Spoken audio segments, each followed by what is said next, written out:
Okay, good afternoon, everybody. This is Open Forum, March of 2025, and I'm Dr. Hunter Peterson, and this is Dr. David Campbell. So, welcome back, David. It's so good to have you. This is our third get together to do one of these. So, Yeah, well, thanks for having me back. yeah, really appreciate you being here. And we are, as all open forums, I want to remind participants if you're on here live, ask questions at the end, put little messages in the chat if you want to go deeper into something. But David and I have kind of prepared to have a discussion today about a really exciting new topic we've never spoken about publicly, which is the relationship of health and the seasons. And so, without too much further ado, I'm going to let David start us off in terms of kind of sharing more of a historical build up to this topic. Sure. So kick it off wherever's good. Yeah, I mean, I think living here in North Idaho, we get to see a definite shift in the seasons. Like we're starting to see that back and forth begin for spring. And not every place has such obvious seasons, but we get to really see all four of them. And, you know, Chinese medicine, our texts are around 2,500 years old. The store, what the information in them they say is older, but even if we just put it at that time period, we can think about some major differences that people would have had all over the world, which is no central heating or cooling. Pretty much all artificial light was from fire. So, and heat, right? So most people would have a hearth. Most people probably also only had a one-room home. Um, so living with the seasons was something you had to do. It wasn't, Yeah. there wasn't a lot of options. There wasn't supermarkets to bring you fresh fruit in the winter. Um, so part of it is necessity, and part of it is the body goes through different phases at different times of year. So, like in the winter, people rested more, and that's probably universal everywhere because there wasn't really an option. You had to stay home and stay warm most of the time. Now, of course, you could go out, but light was limited, heat was limited, so you weren't going to spend a lot of time outside in the winter. But then people took that time for rest. And since, food probably wasn't being produced, you're eating stored foods, which you want to make last through the whole winter. So probably eating less activity, more rest would all be natural. So in the ancient texts, it literally says it recommends staying in bed as long as the sun is not up. So in the winter, that's more than 12 hours, right? Like around here, I think that gets up to 16, 18-hour nights in the height of winter. So they're recommending follow the sun, stay in bed as long as it's dark, because that's the easiest way to stay warm and reduce your need for calories. So that's the extreme on one side. Well, what's the opposite in the summer? They say in the summer you should be active as long as the sun is up. So again, now you're talking 16 to 18-hour long days of working. And of course, it's a agrarian civilization, most focused on rice production as well as other produce. And so you had to make the best of those summer months so that you had enough food for the rest of the year. So that really extreme degree of change in terms of activity level is interesting because we can think about, are we getting enough rest in the winter? Probably not. I know most people, myself included, feel a little more tired in the winter, and it's because our body probably needs that extra rest, but we're not really allowed to have it most of the time. That's why I actually like snow days, because even though we can't, you know, come to work and make money, it's like, yeah, but having a day off to rest is probably what our body needs more to stay healthy.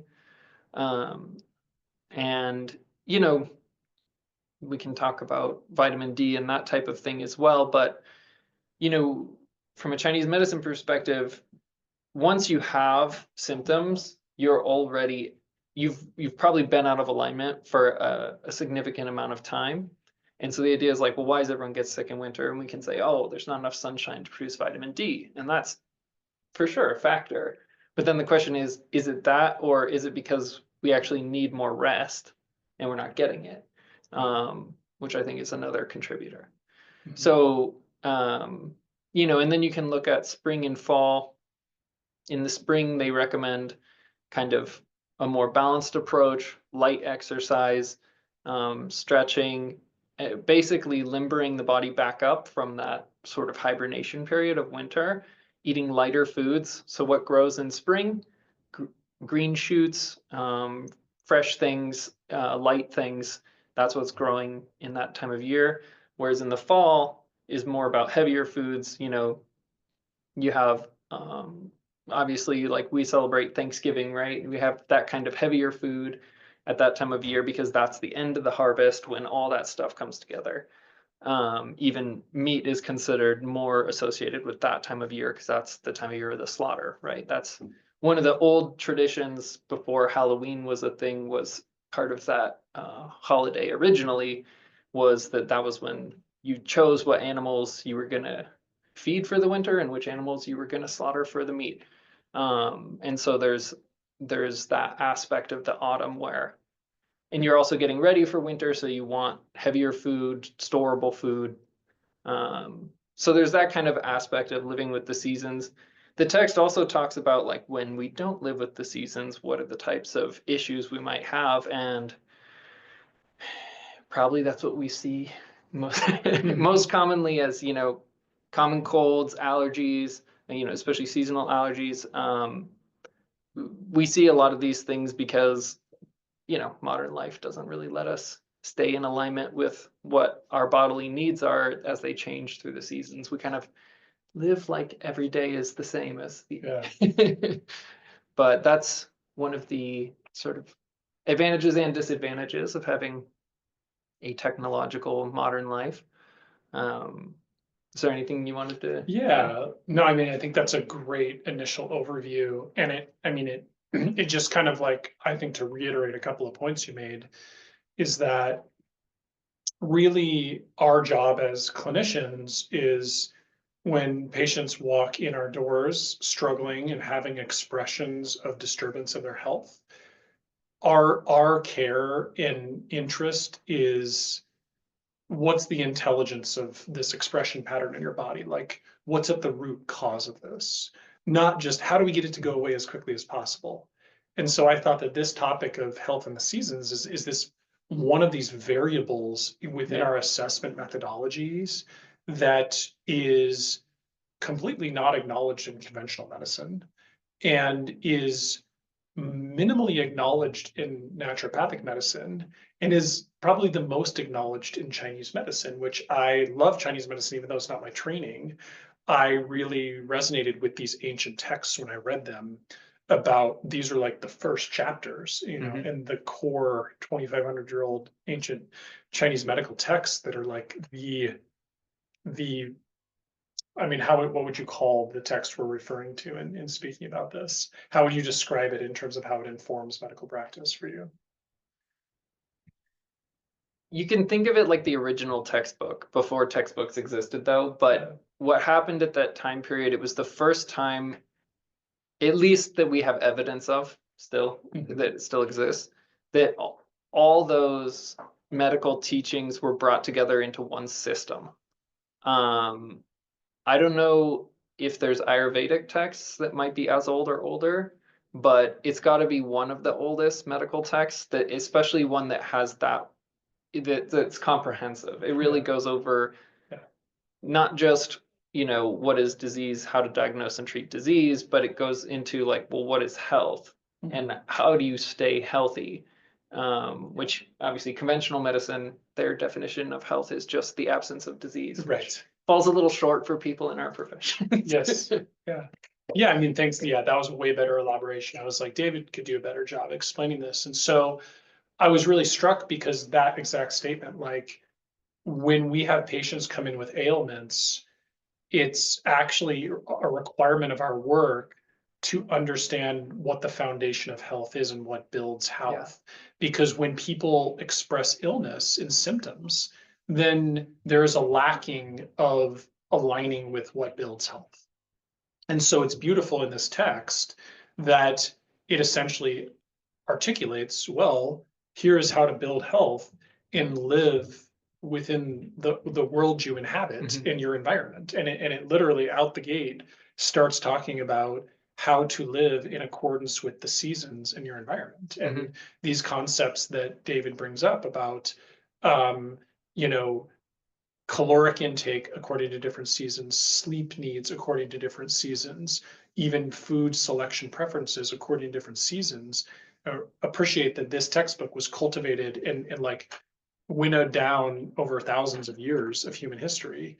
And so the wisdom of it is very deep and ancient. And, in this 200 years, or so since we've electrified, and gone through the Industrial Revolution where we've regulated climate in our dwellings, we've artificially stimulated light, we've created globalization of food supplies, we have largely reduced, in at least first world countries, the concept of starvation. Um, all of these variables that are part of the wisdom of like how to be in balance and how to build health have kind of been obliterated, and there's been no rudder and no guidance for how to connect back to our roots, as human beings, to follow these precepts for health. And really, like, so what we really, like, our question mark we're trying to bring forward in this conversation is how much of our ailments that we suffer from can can be attributable or at least partially connected to living in such misalignment with nature's wisdom as according to being connected to our physical environment, particularly in this context when we talk about seasons, like, the differentiated way to live in connection with our environment as we go through our year. And that's the idea of like we have a hunch as practitioners and probably some really good case examples of where we really notice, these imbalances manifest in health disturbances. Yeah. And interestingly, Dr. David and I are not talking about here like just like giving medicines. I mean, in terms of like taking herbs and, like, for example, let's use the example of needing to sleep more in the winter. You know, our preference is not to tell a person who's only sleeping 8 hours a night, or even we'll say 7 hours a night in the dead of winter, and they're fatigued, to say, oh, your adrenals must be tired. We should give you adrenal herbs, like to make you less tired. Like, actually, if we go to this deepest causal level of what builds health, a deeper prescription would be, hey, how much rest are you getting? Do you have the bandwidth to sleep for 9 hours a night instead of 7 hours a night? Yeah. I bet you'd feel a lot different, in that context. And so I'm, as a practitioner, really passionate about how to live in alignment with nature, and believing that if we do so, our health will thrive. And that's really our main requirement. And we're in a really fraught time now in that we've created all of this disconnection from nature with how the modern world has been created. I mean, it makes us a lot more comfortable. Our bellies aren't hungry. We're warm. We have this, total like luxury of, staying up as late as our mind desires. But we're saying there's a cost to all of this. Like, there is, in disconnecting from nature that way, a way that we're like losing synchronicity with, our environment and how that builds our health. Yeah, even like exposure to heat and cold, you actually have to challenge your body, and they're finding it's actually almost like a certain kind of exercise. It partially it affects cardiovascular system and nervous system, but thyroid.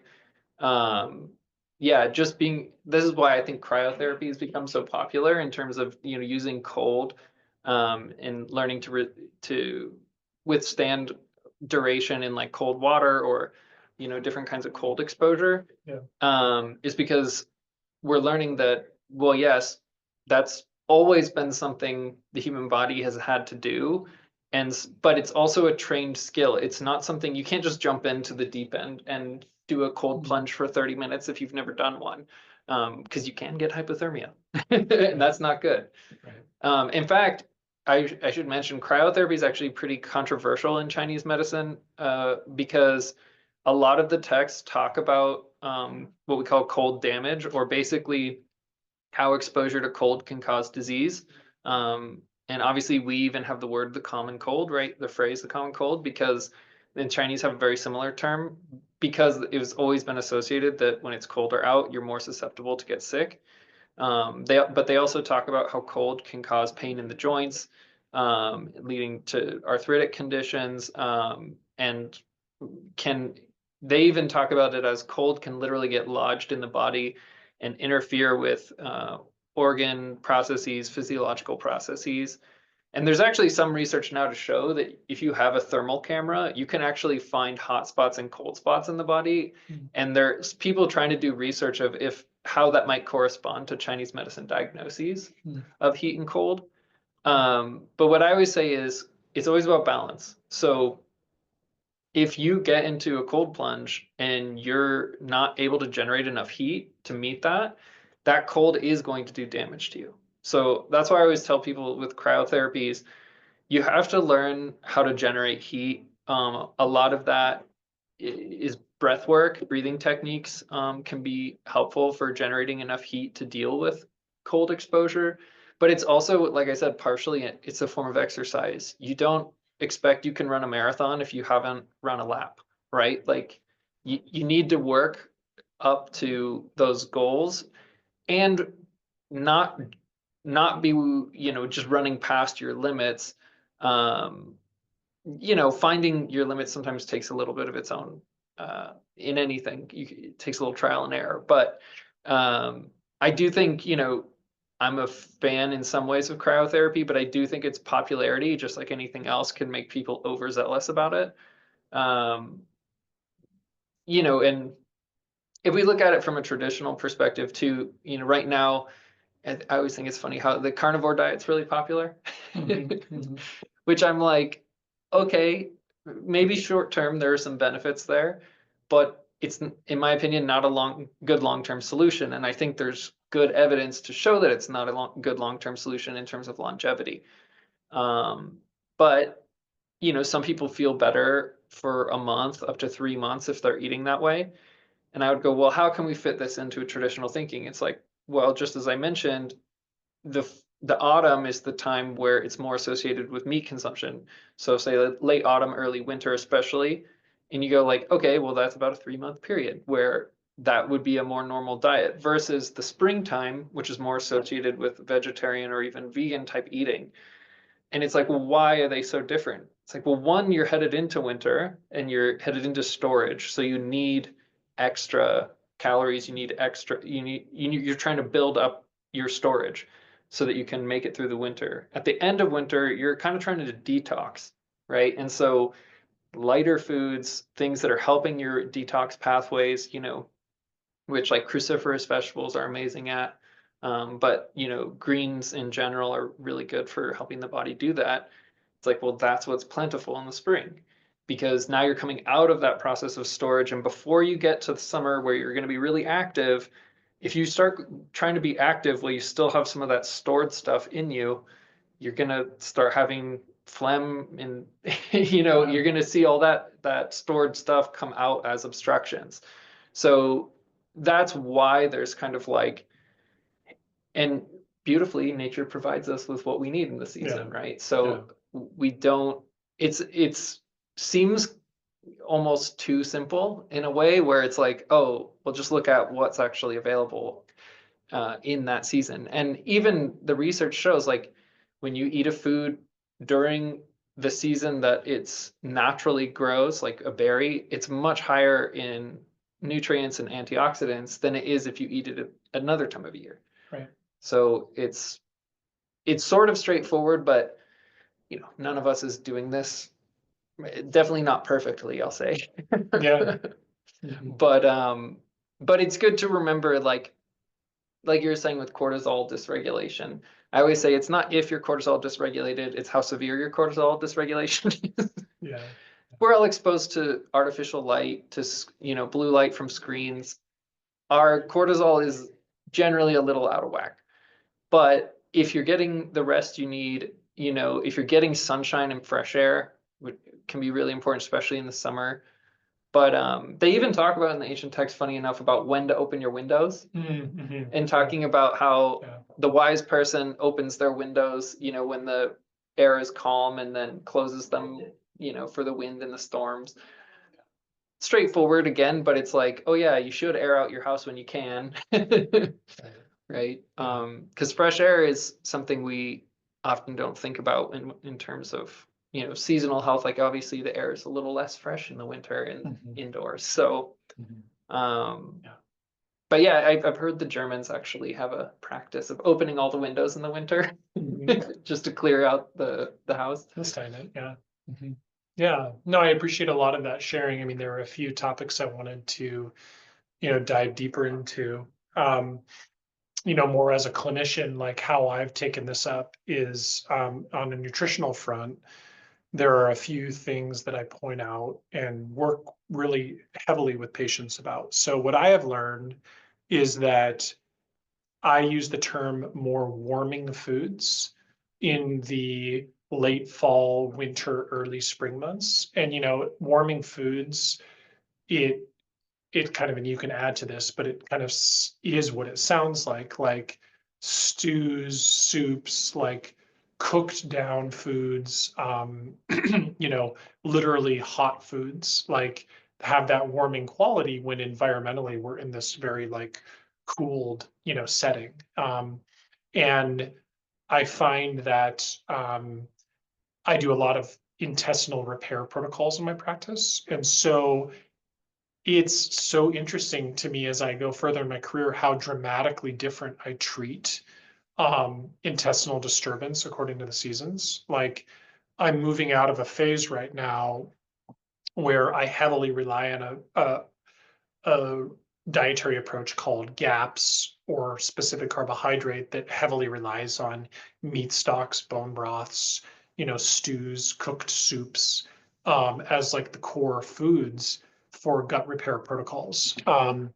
And I find myself as I get into April and May and then all the way through to October, like, whereas I might prescribe an approach like that for gut healing a couple hundred times through the winter months, I might prescribe it 10 times through the late spring, summer, early fall months. And I've just learned as a clinician that people's bodies respond better when you orient it toward the season like that.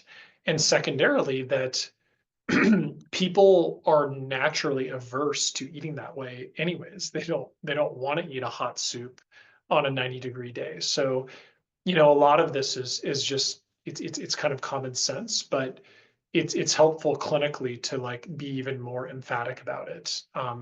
Whereas in the summer, I do a lot of like fresh pressed vegetable juices and like salads and like high density fibrous veggies in kind of like raw form, as cooling foods in these really hot environments. And so lots of like modified fresh fruit and vegetable fasts to do, gut and detoxification restoration. So I think that, it is quite a big emphasis in my approach as a clinician. And I do believe my outcomes or patients' outcomes are better when they're guided in that way to follow that concept. And so that's for me a really big application of nutrition according to seasonal adjustment. And I think David, bringing up this other point about nutrient density, you know, one of the problems of our modern world is where is our food coming from? It's not coming from our gardens or from our local farmer. It's coming from all over the world. And in order to deliver that food to us all times of year, it has to travel thousands of miles. So whatever your environmental, kind of gripes are about that, that's one category. But this whole other category is just like when you pick a fruit or a vegetable, when it's, way, way, way prior to full ripeness, the nutrient density is so much lower. It will never attain those nutrient levels that something picked in season freshly, is going to. And so ironically, we are in a calorie overload society where we have this obesity epidemic, but we are simultaneously in a malnutrition epidemic where we are so nutrient deplete as a species because of both the quality of food we eat or lack thereof, but then where that food is coming from and are we even eating in season? That's an aspect of this very complex conversation of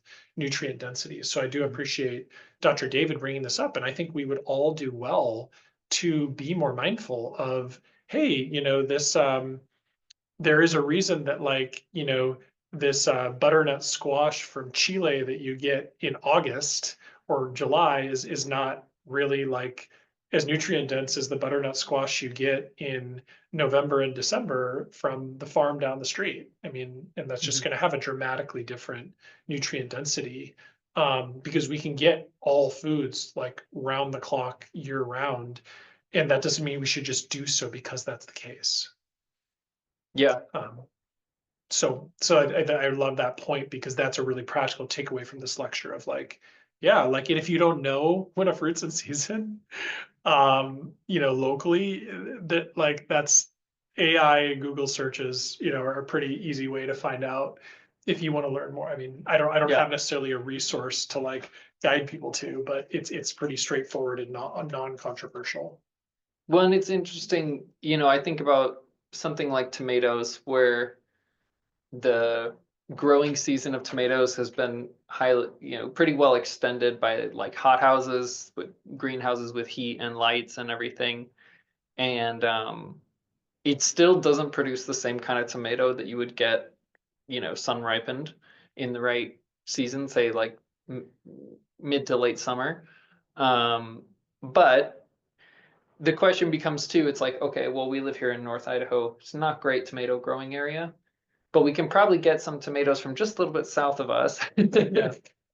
But those are better when they're in season. But so I I'll put it this way. I have some gratitude for the fact that we can get things that aren't necessarily easy to grow around here, but it does create a lot of junk calories that can be tough to navigate. I mean, I think corn doesn't grow this far north, but yet you know corn syrup is the number one source of calories in the US, which I believe is the main source of diabetes and obesity. Sure.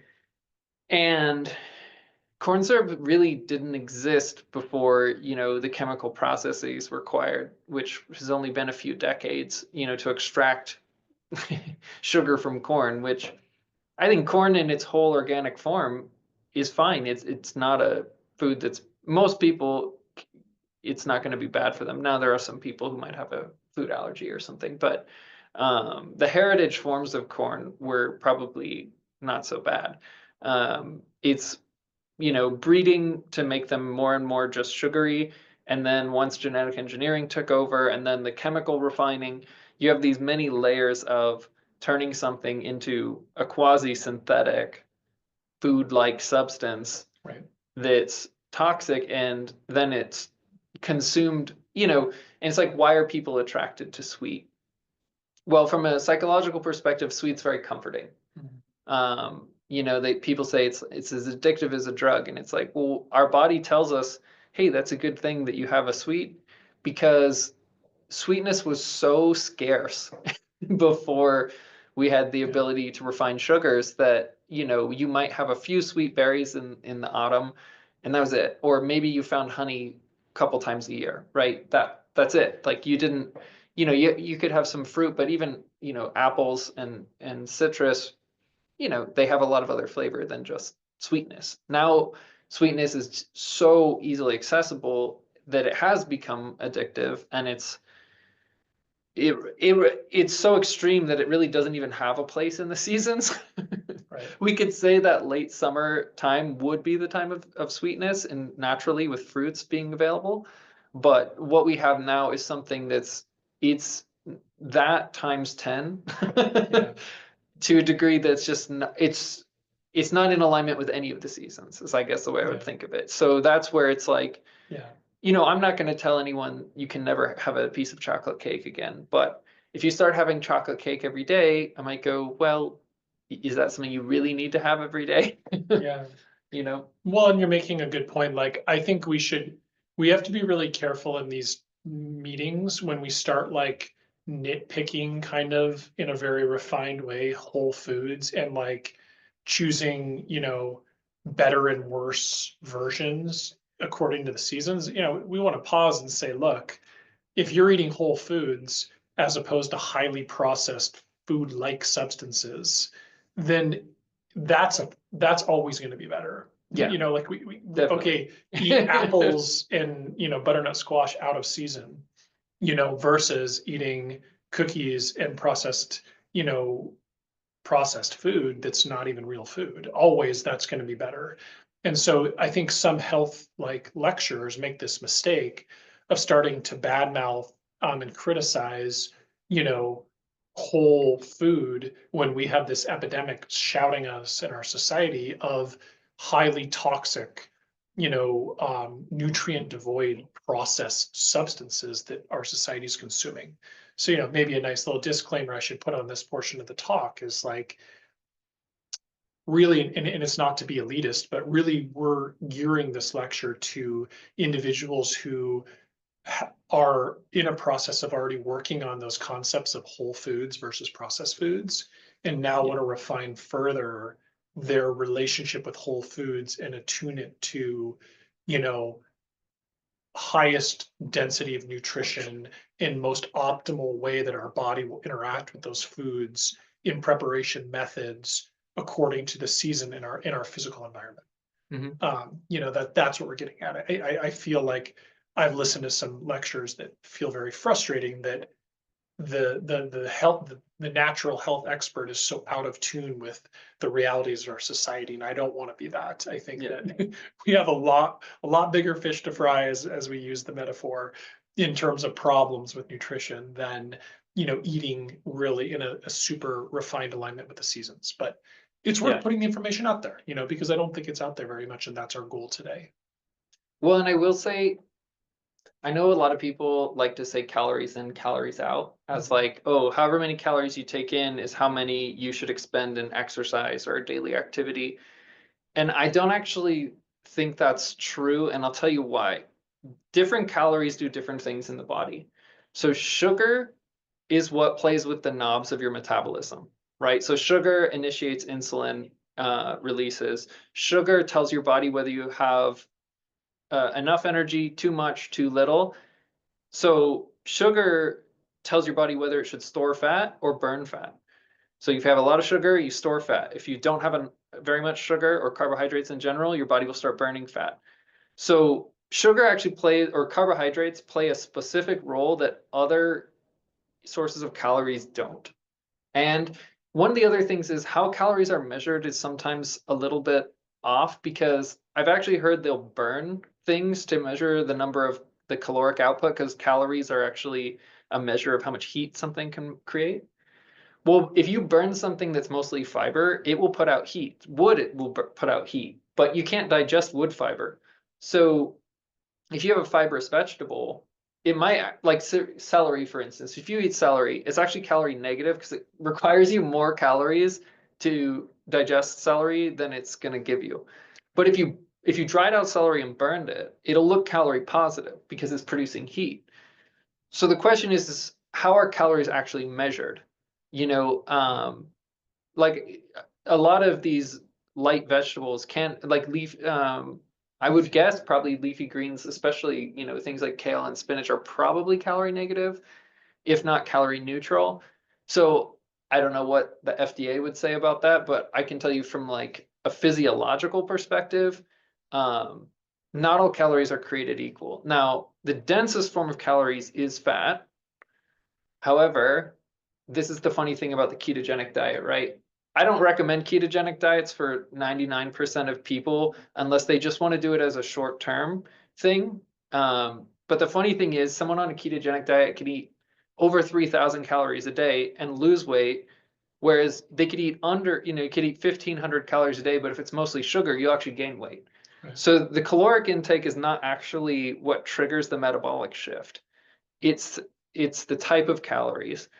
And that's why to bring it back to what does that mean about the seasons? It's like, well, when is fat available? When is sugar available? When, Right. you know, what types of foods are actually available? And in every traditional culture, there's always at least short-term fasting is Right. part of the cultural practice, or religious practices, where there's like 3-day fasts, or that type of thing, or even just maybe like it's Lent right now. And I grew up Catholic, and there's the idea you should fast from meat on Fridays, and there's different practices like that where and that just happens to be in springtime, when that's actually when we might need a little lighter food for the body to detox a little bit. And Sure. so, there's wisdom to some of these practices, even if we don't see it as obvious. Sometimes it seems more like, oh, that's just a tradition, but it's there. The wisdom in traditions is sometimes hidden because it's not explained overtly. Right. But it's there because people have had to live, yeah, in a pre-modern world for a lot longer than this modern world. Yeah. Yeah. And I think like switching gears away from food a little bit, because Dr. David like hit on one of the topics I really wanted to go into depth today, which is this idea of our circadian rhythm. We haven't Yeah, used that term yet today, but I think we should bring it in because what we're talking about is our body's rest, alert, sleep, wake cycle, and the incredible importance to health of that cycle and having that cycle be healthy for us. And then today's topic, tying that in, how that circadian cycle in a healthy being um, shifts throughout the year. And I think that this is a massive causation of depletion and health compromise that is not acknowledged at all in our modern society. And it is a big sadness to me because, you know, as clinicians, physicians, health experts, and as teachers, that's our primary job in many ways, is to empower and teach our patients to care for their own health. We are missing part of our charge in not educating about this concept, because dysregulated, as in David used the term, um, cortisol dysregulation, but I'm going to just broaden it to this circadian rhythm concept, is yeah, the appropriate amount of sleep and the appropriate amount of wakefulness, and like really tuning into nature's wisdom and being aligned with nature. If all of my patients could just do that for their health, I feel quite confident that the vast majority of them and the complaints they were bringing into me would be improved. And largely what that has to do with is lack of sleep, right? I mean, so really, like, when we boil it down, we are really, as a culture and society, sleeping less than we should. mhm, And particularly in a much more severe and acute way, we are sleeping less than we should in the darker winter, late fall, winter, early spring months. Um, and the cumulative depletion of sleep, and therefore depletion of all of the qualities of sleep that it imparts on our health, it's a tremendously restorative part of mhm, our brain, of our physical cellular structures, of just every part of our being. It's so yeah, important for health. There arguably is nothing more important. That cumulative depletion that we go through in the winter months, artificially stimulating ourselves through blue lights, through electrified living, essentially, creates a very, big deficit that then leads to all manners of health disturbance. And the most like obvious one Dr. David talked about real time is like things like winter, acute illnesses mhm, become like we're much more susceptible when we should be sleeping more as nature intends. But because we don't sleep as much, we build in the susceptibility to all the pathogens and bugs flying around, and we get sick more often. What happens when we get sick? Our body makes us sleep a whole bunch and rest a whole bunch. mhm, And so whenever I look at acute illness, I chuckle about it, because essentially, even though we get irritated and frustrated, we have to go through the process of it. What it's really doing is it's forcing us to rest and sleep more. And I think yeah, that this massive message from nature that's just telling us, hey, because you're not willing to pay attention and tune in to what the more subtle signs your body is telling you. And partly we got to blame the electricity and blame the culture that is overriding all of these signs and subtleties. Then you're going to get forced into this mode of rest and restoration. Um, and so, really, like when it comes down to it, I feel like one of the biggest takeaways I want to bring out from the people watching this lecture is even if you consciously, as the days shorten beyond the equinox, we're just about to hit the spring equinox where the daytime's longer than nighttime, but in the fall it's late September where the nighttime becomes longer than the day.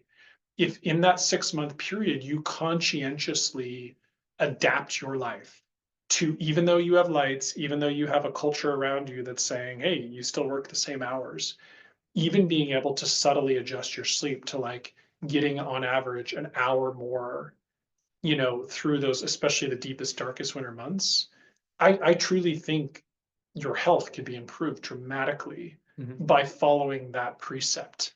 Because usually what happens in the summertime is we still sleep less, like because the lights out and, but we don't give ourselves that regenerative recharge space in the winter.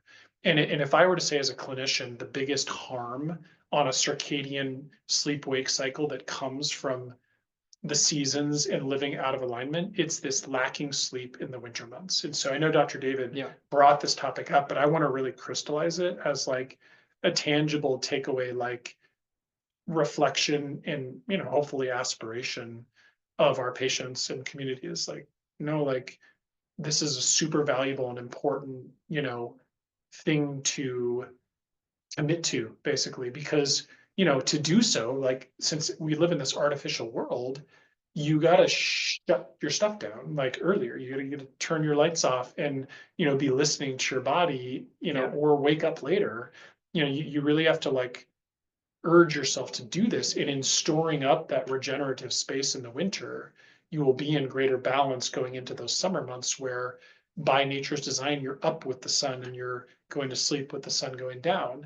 But if you come in with that huge depletion, then the depletion expression of that in your health is going to linger, throughout the year too, in its own versions of disharmony. Yeah, and I was just thinking, you had mentioned when we had spoken a few days ago about the time change with the daylight savings, right? And I remember hearing that, car accidents obviously increase right around daylight savings, and so do heart attacks. But also, I think heart attacks and cardiovascular issues in general are generally worse in the winter.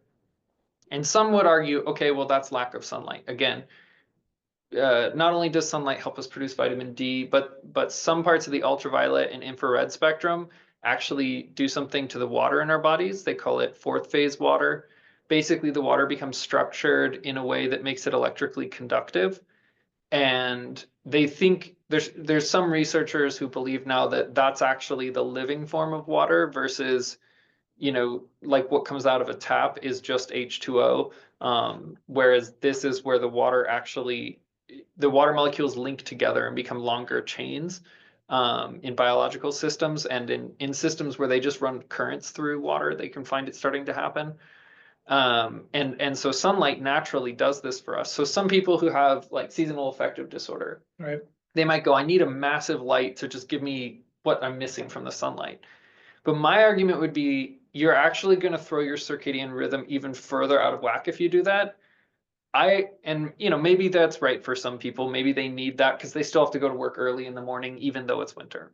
Maybe that helps them wake up. I'm not going to say it's bad for everyone, but I know for my own self, the closer I can get my lights to firelight, the calmer my nervous system feels. So, dimmer lights, lights that are warmer in color, less of them. So I don't need to have, like see every nook and cranny of my home right up until the point I'm going to go to bed, right? Like dim down the lights, only turn on maybe a lamp in a room that's got, they even actually make bulbs now that are beyond warm. They actually call them amber. They're a little bit specialty, but for like a lamp, it's nice to have if you just want low light, closer to bedtime, where it's going to be as close as possible to what our ancestors would have had, which is just firelight.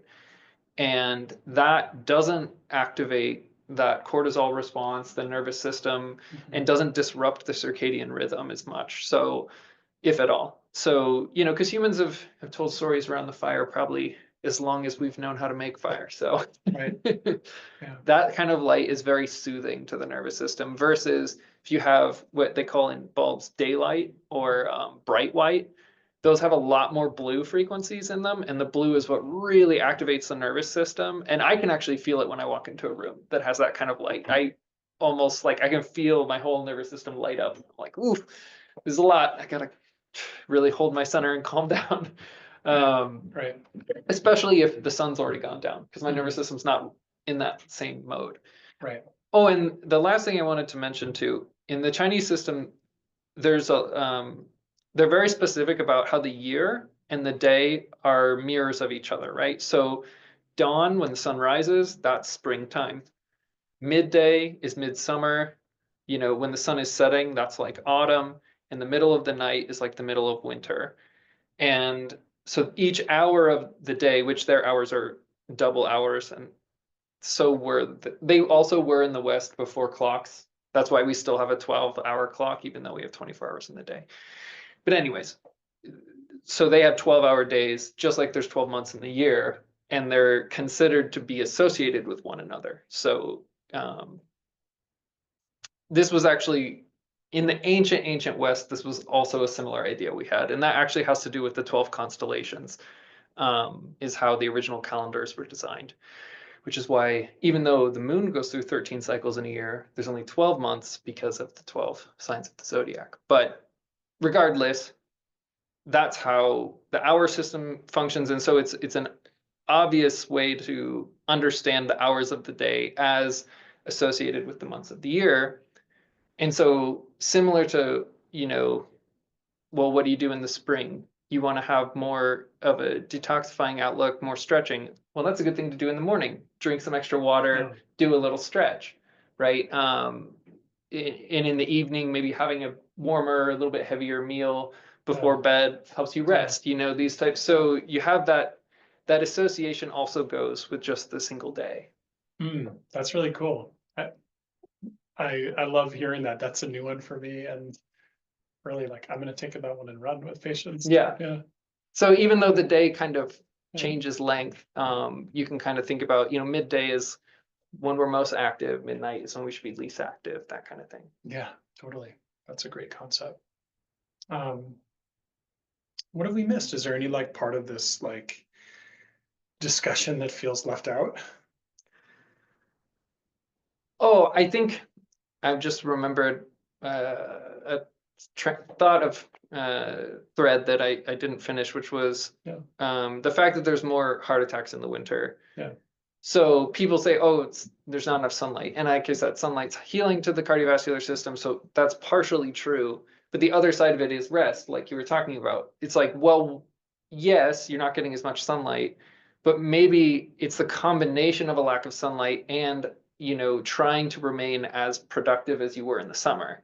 And that combination doesn't work. That's what keeps the circadian rhythm out of whack and leads to cardiovascular issues. Or I mean, it would be hard to test because we don't know many people who are hibernating in the winter, but it is hard to test. But I think it is maybe a good conclusion point or close to conclusion point that Dr. David and I try to do a joint lecture once a year, and we happen to kind of be thinking about an early spring one, and we met I think it was right in the beginning of the new year, and I was coming off of a cold that I caught, passed around through family members, and then we started to get to talking about isn't it funny we all get, most of us all get sick, and all of our patients get sick in December and January, and why is that? And we started chuckling about, well, it's because we in a time of year when we should be sleeping a whole bunch and